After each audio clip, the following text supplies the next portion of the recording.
this. So you're going to create your principles, right? Your principles are, what are the top things that you've learned? Right now, you have a bunch of knowledge and information in your head, and it kind of seems jumbled up, right? Well, if you went through the certification, you might kind of be clear on that.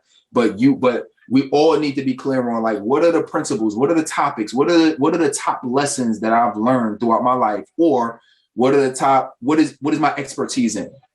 Right. So if you are a life coach, then, well, what are the top, what are the top 10 things you learned about life? Right. What are the top lessons? Maybe you went through an abusive relationship. Well, what did you take away from that?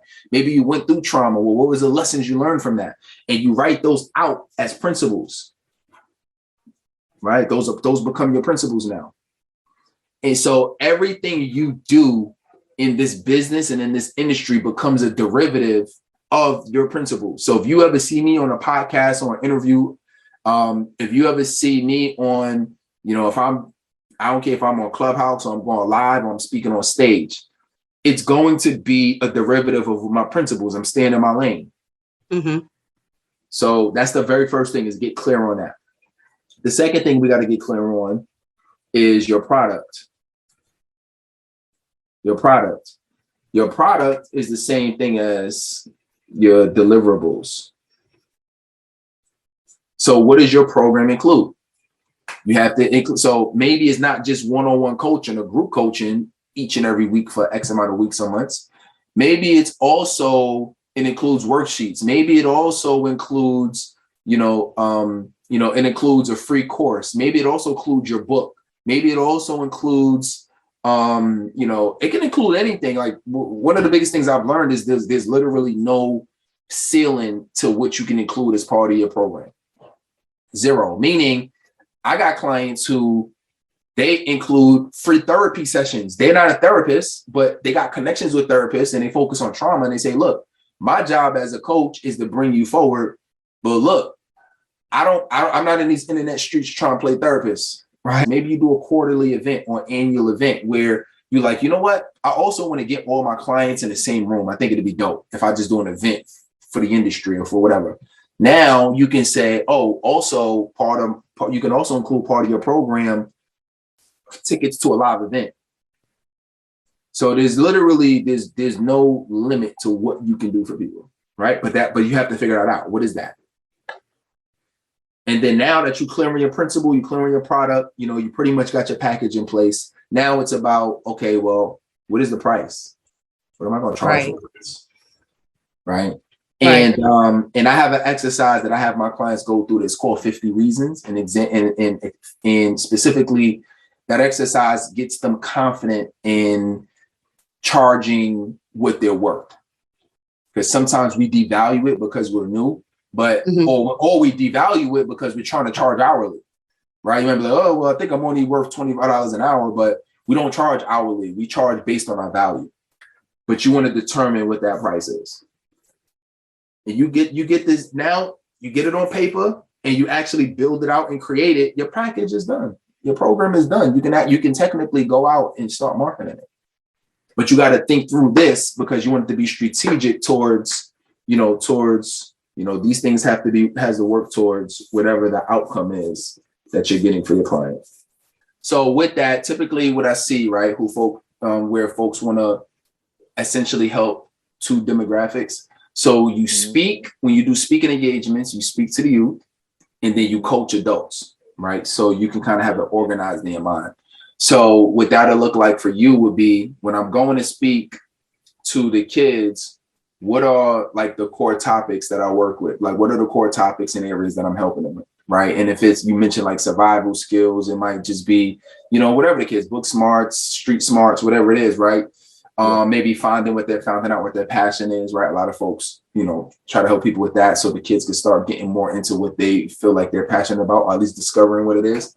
So what I would do is I would put together like a signature speech where exactly what you're going to be saying, the lessons you're going to be saying, like when I work with folks, like I have them put it together and specifically we'll list certain things like what were like the key lessons that you want them to take away? What is your story that they can relate to? Because different audiences relate to different parts of your story.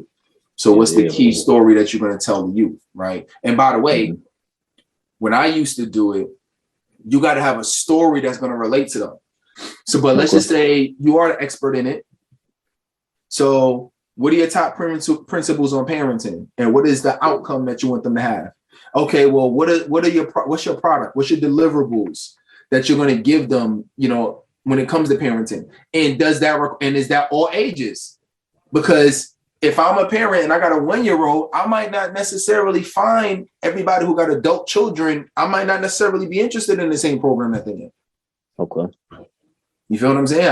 If you're doing something from 0 to 5 or 0 to 10, all right, I might be more interested in that than how to get your adult child out of your house. You know what I'm saying? They sleep on the couch. Okay. You feel what I'm saying?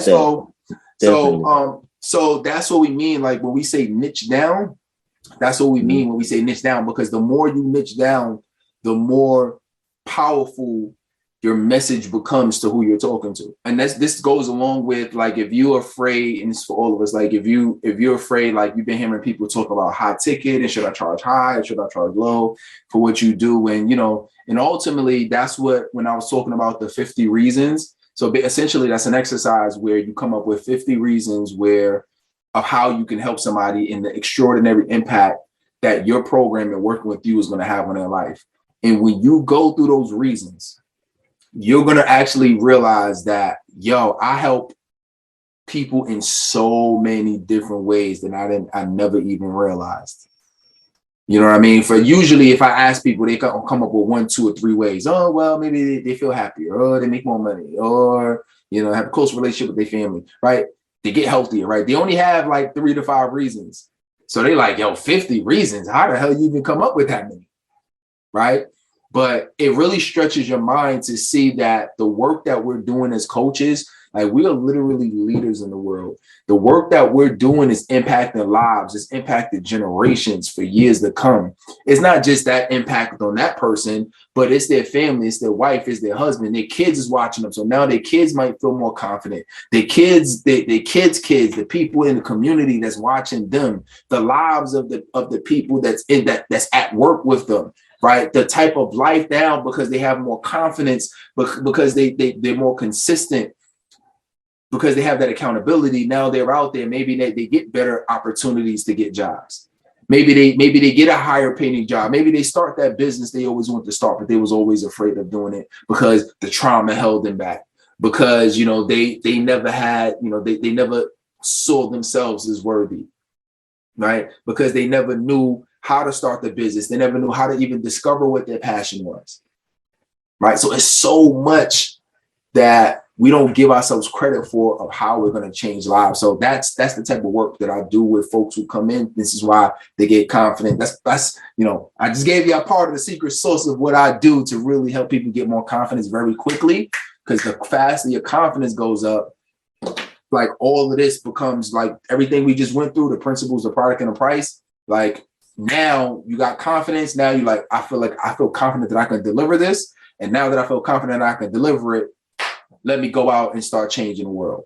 Right. And from that, your confidence is going to be instilled in your potential clients. And that is what's going to make them want to invest. Consistency comes down to really having a system, especially when it comes to putting out content. So one of the things that I used to do when it came, because all right, let me back up. We know that it's important. Where are people at? I think I saw a statistic that said, I don't want to give that a wrong statistic, but I know at least, I feel like it's more than 50%, but I'm just going to lowball it. I know it's more than 50%, but I'm going to lowball it and say 50% of the world is on social media. Think about how many people that is, right? So, with that being said, our audience is on social media. So realize that that's where we can make the biggest impact. I had a guy that I met with a few weeks ago, and I said, how are you? Trying to get your name out there and get exposure? he said, oh man, he said, I'm walking through downtown San Diego handing out business cards. I'm like, how's that working out for you? He said, not good at all. Right. And the reason is because if you do something like that, and I'm gonna bring this back around to being consistent. If you do something like that, what that's doing is you're actually trying to find people who are interested. Like you're trying to force your interest, right? So I'm gonna give y'all a big secret. You don't want to go around doing that because one, it takes too much time going up to each person individually, and they might not care anything about or want your coaching or care about the topic that you're training them on.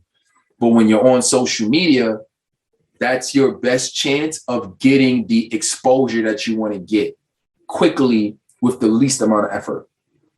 So realize that if you want to help people, you got to be on social media, right? And you need to be so your goal is you want to be posting consistently on social media, because the more you post, the more people will see it. There's some people who the only time they check their social media is 8 o'clock in the morning.